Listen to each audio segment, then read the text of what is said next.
say thank you first for that suspiciously brief introduction. I should thank you, ladies and gentlemen, brothers and sisters, comrades, friends, for coming. I think it was time that you had a guest who has no humor,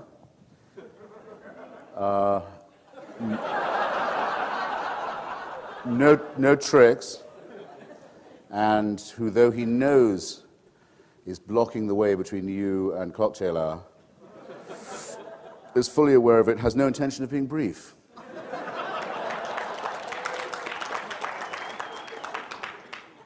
But who, for all that, is very glad to be back in Las Vegas. I can't be the only one of you to have noticed that I went to the Bellagio this morning for a fast one. Fast what, you asked? Ha! That these palazzos, these pyramids and ziggurats and skyscrapers are not built, are they, by the winners.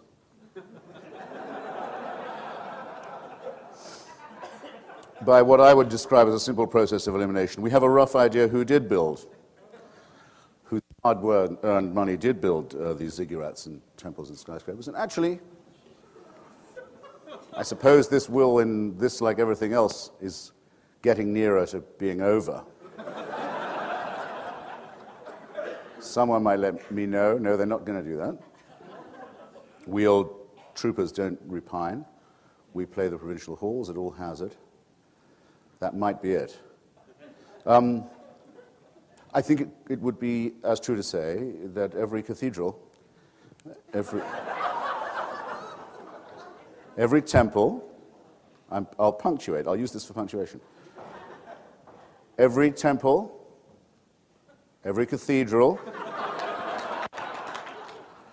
every mosque, every synagogue is built in roughly the same way. They're all built, like the ziggurats of Las Vegas, on the priesthood who were smart enough to understand which side of this wager to be on, and who could not believe, and who still cannot believe, how many credulous, gullible saps there are in the world. So I think we're well met in that sense, and well met in the right place. Let it be the fools who make the wagers and the cynics who take the profit and the difference. That's why I've always found so disgusting the concept of the wager as proposed by Blaise Pascal, often thought of as a serious thinker by serious people, who simply said, since the benefits of belief are so great and the disadvantages of disbelief so obvious, why not simply place your bet on the chance that God exists? Because then if he does, what, so to speak, can you lose? There, it seems to me, is the root not just of amorality, but immorality. Here is why religion is not just false, but actually an inculcation of the wicked, of the immoral way to think, of the selfish as well as the irrational way to think. Is there no one who could say for their God that this supposed deity or creator would prefer someone who, at the close of day, unlike Bertrand Russell, who simply announced that he would come to the pearly gates and say, I can sometimes do his voice, "Oh Lord, you did not give us enough evidence,"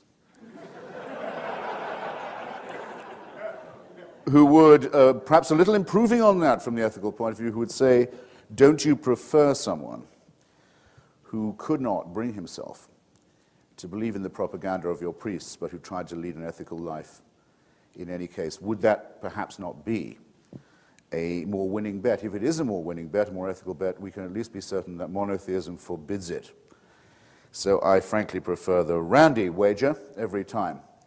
Any miracle you can do, we can do better. And you lose, and we keep the money. That's talking, it seems to me. And that's why I feel so honored to be here. I have had a sense all week, a sense that I don't usually inculcate in myself at all, the sense that I am not worthy. Round any corner in this hotel I might meet Michael Shermer. Again, fortunately for me this time, I have met him before. I might meet Professor Dawkins. I might meet James Randi, I might meet Penn, I might meet Teller. I feel overawed, seriously, deeply overawed by all that, but I'm comforted by an even more refulgent faith than that of hero worship that I don't really profess. Because the great thing about our sodality, our company, ladies and gentlemen, is simply this: we don't need heroes. We don't need a priesthood. We don't need a papacy. We don't need positive reinforcement. We don't need incantations. We don't need weekly ceremonies to drive it all home. We don't need nightmares and dreads and guilt in order to confirm us in what we think. We certainly don't need excommunication or anathema. We belong to a natural community, a community that arises in the ordinary course of events of people who are skeptical, who can come to the same conclusions independently of one another and calmly compare and contrast these conclusions when we're lucky enough to meet. I suppose that not Randi supporters, but Ayn Rand supporters do occasionally have schisms and excommunications, and there's nothing like a good schism among objectivists to teach you how there are pitfalls even in non-religious cultism, but we prepare ourselves, I think, fairly calmly for those too. We don't even need to stress something that will keep us a secret between these walls. We don't even need to stress our moral superiority. That's something we can just keep to ourselves, all right? We hardly ever need to stress our moral superiority. But that's what's meant by our superiority over the sordid calculations of somebody, an overrated sophist like Blaise Pascal. Now, skeptics and unbelievers are unfortunately also doomed to be accused of being joylessness, of being joyless, of promoting joylessness, even a certain frigidity. I don't think anyone who'd been to this meeting would think of the skeptical or agnostic or atheist or rationalist community as a joyless one. To the contrary, I think it's probably a great deal more fun to be here than at, say, Jerry Falwell's Liberty Baptist College showdown. But it's an accusation we might spend a minute or two discussing amongst ourselves. After all, is it not true that in Las Vegas, even the losers, freely taken as they are by the clever priesthood who built the temples and the ziggurats here, even those losers do have sort of a good time?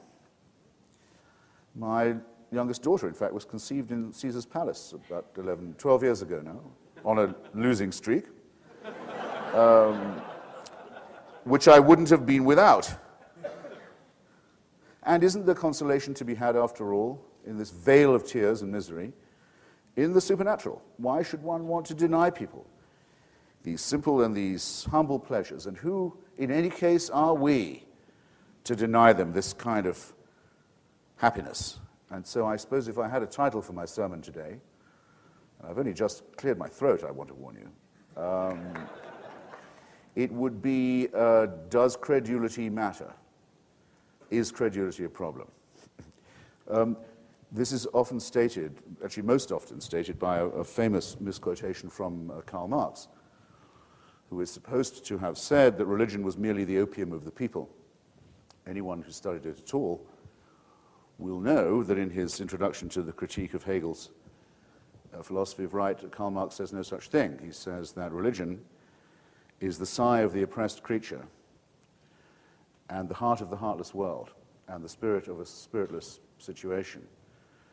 And he adds only then the punning remark that it's the opiate of the masses, and goes on to say that criticism of it, of religion, has plucked the flowers from the chains, not so that men and women shall...